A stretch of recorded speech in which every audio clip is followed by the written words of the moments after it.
साथियों, ये देश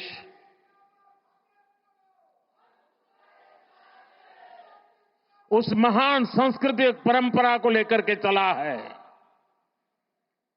वसुधैव कुटुंबकम। ये हमारे संस्कार है, ये हमारा चरित्र है। सदियों से हमने इसे जिया है। हम पूरे विश्व को एक परिवार मानते हैं। हम अपने पड़ोसियों का भी सुख चाहते हैं, वे भी सुख चैन से जिए, हमें भी सुख चैन से जीने दे।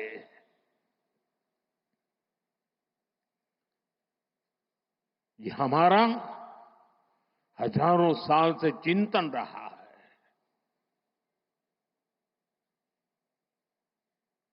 लेकिन जब बार बार हमारे सामर्थ्य को ललकारा जाए,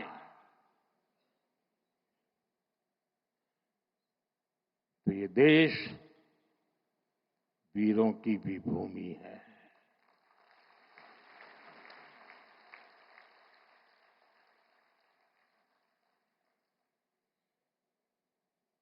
आज तक जिसे हमें प्रॉक्सी वॉर कहते थे,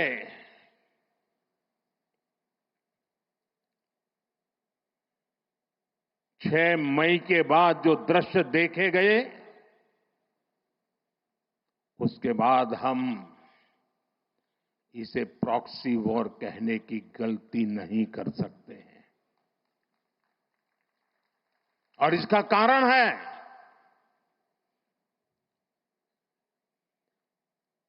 जब आतंकवाद के 9 ठिकाने तय करके 22 मिनट में, साथियों, 22 मिनट में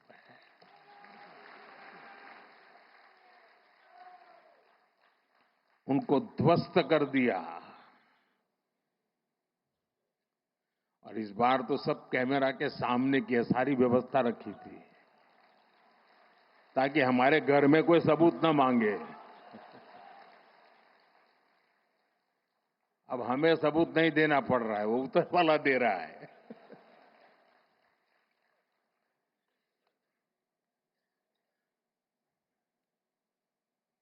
और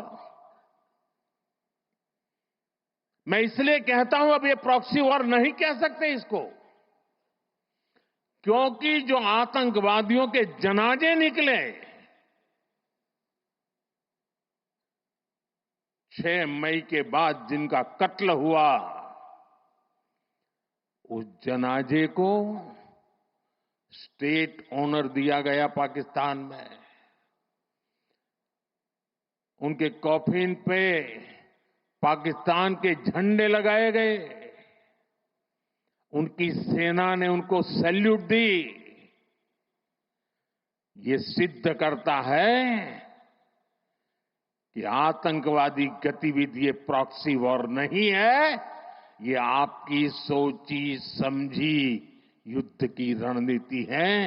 आप वॉर ही कर रहे हैं, तो उसका जवाब भी वैसे ही मिलेगा।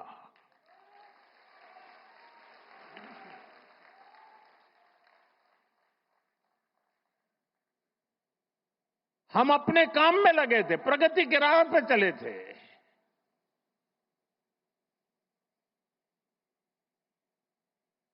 हम सबका भला चाहते हैं और मुसीबत में मदद भी करते हैं।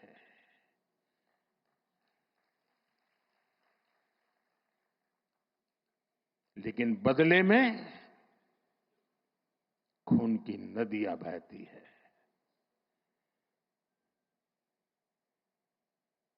मैं नई पीढ़ी को कहना चाहता हूं,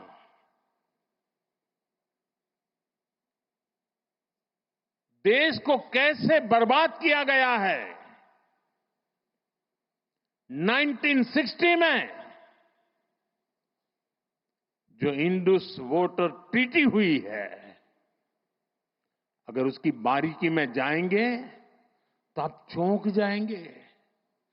यहां तक तय हुआ है उसमें कि जो जम्मू कश्मीर की अन्य नदियों पर डैम बने हैं, उन डैम का सफाई का काम नहीं किया जाएगा, डिसिल्टिंग नहीं किया जाएगा, सफाई के लिए जो नीचे की तरफ गेट है वो नहीं खोले जाएंगे। 60 साल तक ये गेट नहीं खोले गए और जिसमें 100% पानी भरना चाहिए था, धीरे धीरे इसकी कैपेसिटी कम हो गई, 2%, 3% रह गया। क्या मेरे देशवासियों को पानी पर अधिकार नहीं है क्या? उनको उनके हक का पानी मिलना चाहिए, नहीं मिलना चाहिए क्या? और अभी तो मैंने कुछ ज्यादा किया नहीं है।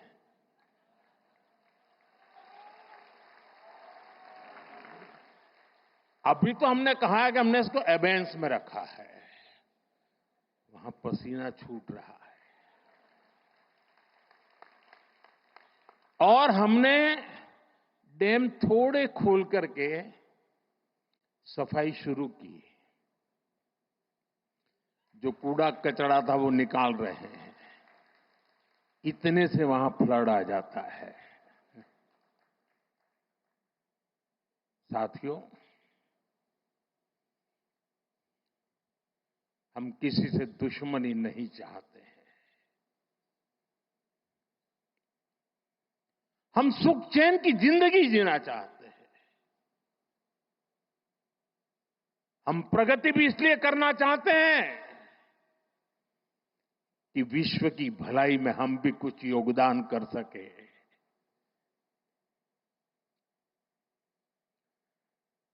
और इसीलिए हम एक निष्ठ भाव से कोटि कोटि भारतीयों के कल्याण के लिए प्रतिबद्धता के साथ काम कर रहे हैं। कल 26 मई था। 2014 में 26 मई मुझे पहली बार देश के प्रधानमंत्री के रूप में शपथ लेने का अवसर मिला। और तब भारत की इकोनॉमी दुनिया में 11 नंबर पर थे। हमने कोरोना से लड़ाई लड़ी, हमने पड़ोसियों से भी मुसीबतें झेली, हमने प्राकृतिक आपदा भी झेली। इन सब के बावजूद भी इतने कम समय में हम 11 नंबर की इकोनॉमी से 4 नंबर की इकोनॉमी पहुंच गए।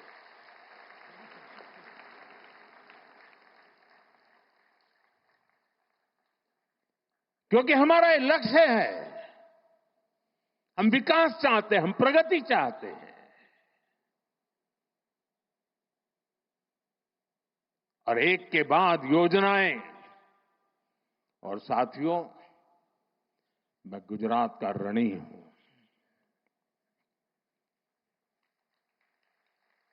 इस मिट्टी ने मुझे बड़ा किया है।